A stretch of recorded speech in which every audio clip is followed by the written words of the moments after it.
प्रधानमंत्री National dialysis programme. प्रधानमंत्री National dialysis programme क्या है? गरीब लोगों के लिए डायलिसिस की अवेलेबिलिटी कराना। डायलिसिस मतलब जहाँ पर किडनी में प्रॉब्लम आती हैं, तो किडनीज़ में उसको साफ़ करने के लिए डायलिसिस का प्रोग्राम होता है। और जब जो किडनीज़ की प्रॉब्लम बहुत बढ़ जाती है, तो डायलिसिस शुरू हो जाता है। तो ये डायलिसिस से जुड़ा हुआ programme government of India has expanded prime minister national dialysis programme to cover 36 states, union territories, operational across 751 districts and ensuring wider access to the dialysis care. About the program 2016 में launch होता है। Objective provide free dialysis services below poverty line patients suffering from end stage renal disease.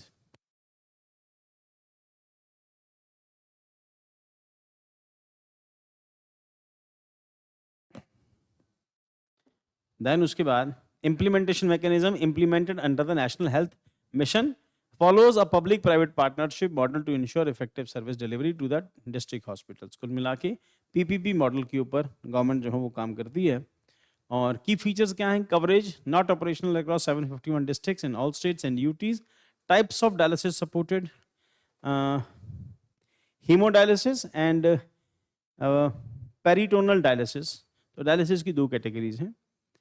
And PNDP portal facilitates integrated all dialysis centers under NHM, National Health Mission, help build a renal registry, enables portability of services, interstate, one state, one dialysis, nationwide, one nation, one dialysis। कुल मिला के हम लोग जब बार बार discuss करते हैं कि government of India जो है ये वेलफेयर गवर्नमेंट है, और गवर्नमेंट का काम वेलफेयर स्कीम्स को, वेलफेयर को नीचे तक पहुंचाना है।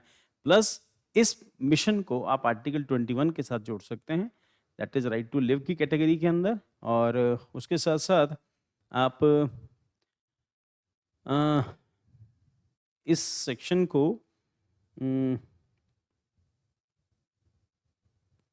एथिक्स के सेक्शन के साथ भी जोड़ सकते हैं। और नेशनल हेल्थ मिशन वाला सेक्शन, जो सोसाइटी वाला सेक्शन है, उस सेक्शन के साथ जोड़ के पढ़ सकते हैं। So finding and support financial assistance provided by the National Health Mission state UTs aims to ensure equitable accessibility of quality dialysis services, especially underserved areas. Nodal ministry ministry of health and family welfare को काम करती है। Relevance UPSC के अंदर relating to the health governance scheme and public service delivery के अंदर इसके question आ सकते हैं। जीएस पेपर 3 के अंदर inclusive development and health care infrastructure के अंदर highlight cooperative federalism, PPP model, health care and universal health coverage के अंदर ये यूपीएससी के अंदर ये टॉपिक्स आ सकते हैं इससे रिलेटेड। एंड प्रीलिम के अंदर क्या आएगा? इसके अंदर लॉन्च इन 2016। ऑब्जेक्टिव क्या है? Provide free dialysis service to below poverty line patient with end stage kidney failure. And अब इसको आर्टिकल ऑफ 14 और आर्टिकल 15 उन दोनों में भी जोड़ के देख सकते हैं बेटा। हाँ, आर्टिकल 14, 15, आर्टिकल 21 और उसके साथ DPSPs के साथ आप इसको जोड़ सकते हैं। एंड उसके बाद implementing agency National Health Mission है। Mode of delivery public private partnership model के ऊपर बेस्ड है।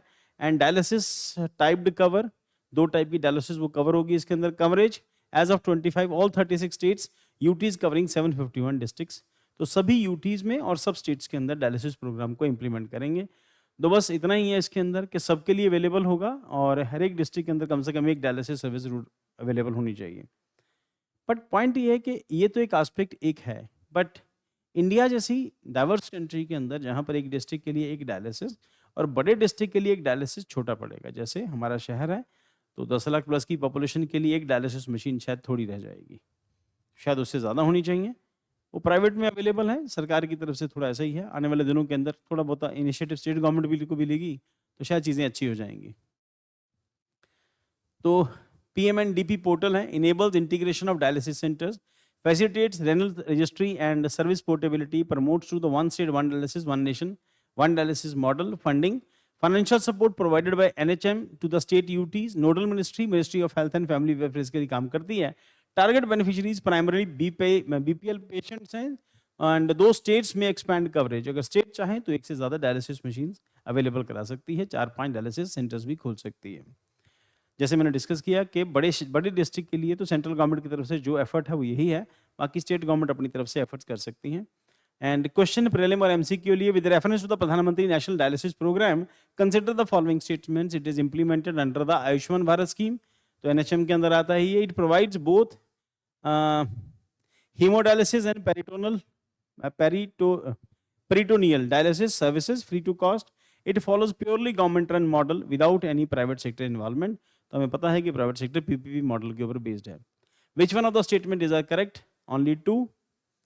तो बोथ तरह का इसमें अवेलेबल है. आयुष्मान भारत में नहीं आता, एनएचएम के अंदर आता है. एक्सप्लेनेशन ये हो गया. मेंस के लिए क्वेश्चन क्या हो सकता है इसका? The burden of chronic kidney disease in India calls for inclusive and accessible public health interventions. Discuss the significance of Pradhan Mantri National Dialysis Program in this context. Examine the challenges in its implementation and suggest measures to improvement. अब point इसके अंदर क्या क्या cover होंगे, answer कैसे लिखा जाएगा? Points to be cover: rising burden of kidney disease in India, data statistics अगर आपके पास होगी तो उसको मेंशन कर देना. Importance of free dialysis for the economically weaker vulnerable sections, क्योंकि डायलिसिस से किसी आदमी की सारी जिंदगी की कमाई खत्म हो जाती है, क्योंकि एक एक डायलिसिस जो है 20-20 हज़ार रुपए का होता है. Role of PPP and digital integration. And उसके बाद चैलेंजेस क्या है? इंफ्रास्ट्रक्चर गैप है, अनइवन एक्सेस है, शॉर्टेज ऑफ ट्रेन पर्सनल है, लॉजिस्टिक एंड रूरल एरियाज के अंदर इसकी जो अवेलेबिलिटी की कमी रहेगी. सजेशन क्या है? Exemption of the coverage beyond BPL, better monitoring, state level capacity building. अगर किया जाए तो स्टेट ज़्यादा बेटर इसको इंप्लीमेंट कर सकती है, पर उसके लिए कैपेसिटी स्टेट की बढ़ानी जरूरी है. आपको ये करके आपका एक आंसर कंप्लीट हो जाएगा. अराउंड 250 वर्ड्स के अंदर ये आंसर हो जाएगा.